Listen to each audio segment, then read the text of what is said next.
Hello বন্ধুরা, আজকে আমি আবার চলে এসেছি তোমাদের সামনে একটা নতুন রেসিপি নিয়ে। সেটা হচ্ছে কাঁকড়ার টক।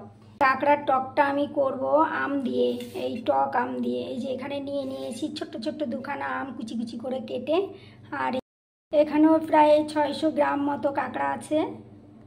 কাঁকড়ার টক করতে খুব বেশি উপকরণ লাগে না। এখানে নিয়ে নিয়েছি একটু সাদা সর্ষে আর লঙ্কা, এটাকে আমি বেটে নেব।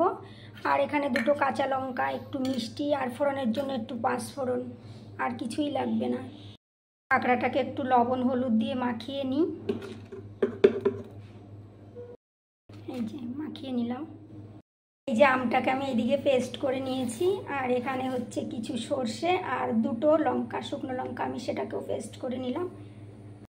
রান্নাটা শুরু করি।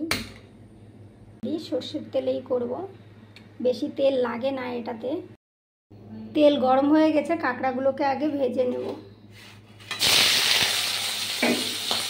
আমি সবগুলো একসঙ্গে দিয়ে দিলাম। খুব মুচমুচে করে ভাজবো না, হালকা কালার করে ভাজবো। এই দেখো এরকম করে ভেজে নেব আমি। ভাজা হয়ে গেছে, এবার তুলে নিই। ওই কড়াইতেই আমি একটু তেল দিয়ে দেব।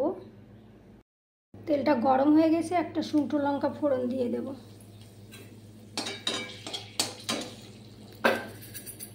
তারপরে দিয়ে দেব একটু পাঁচফোড়ন। এবার দিয়ে দেবো আমের পেস্ট।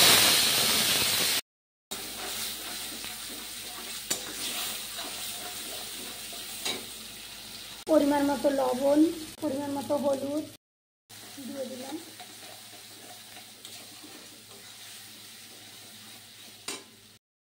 আমটা একটু কাঁচা ভাব চলে গেলে এবার দিয়ে দেব সর্ষে আর লঙ্কা বাটাটা। এই দেখো সব মশলাটাও কষা হয়ে গেছে। আর আমার মাছটা দেখো, এই যে এরকম ভাজা করেছি আমি। যে দিয়ে দেবো হালকা চিনি, একটু কষা কষা টাইপের হবে তরকারিটা।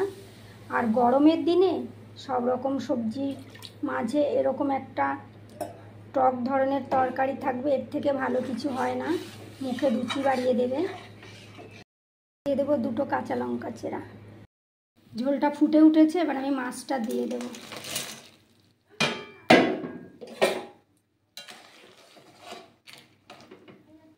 দেখি কি অবস্থা।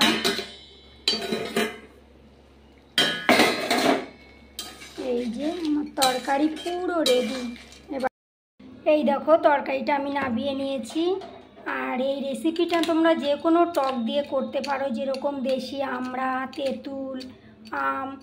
আমি সব রকম খেয়ে দেখেছি, আমার আমটা দিয়েই বেশি ভালো লেগেছে, তাই আমি আমটা দিয়েই করলাম।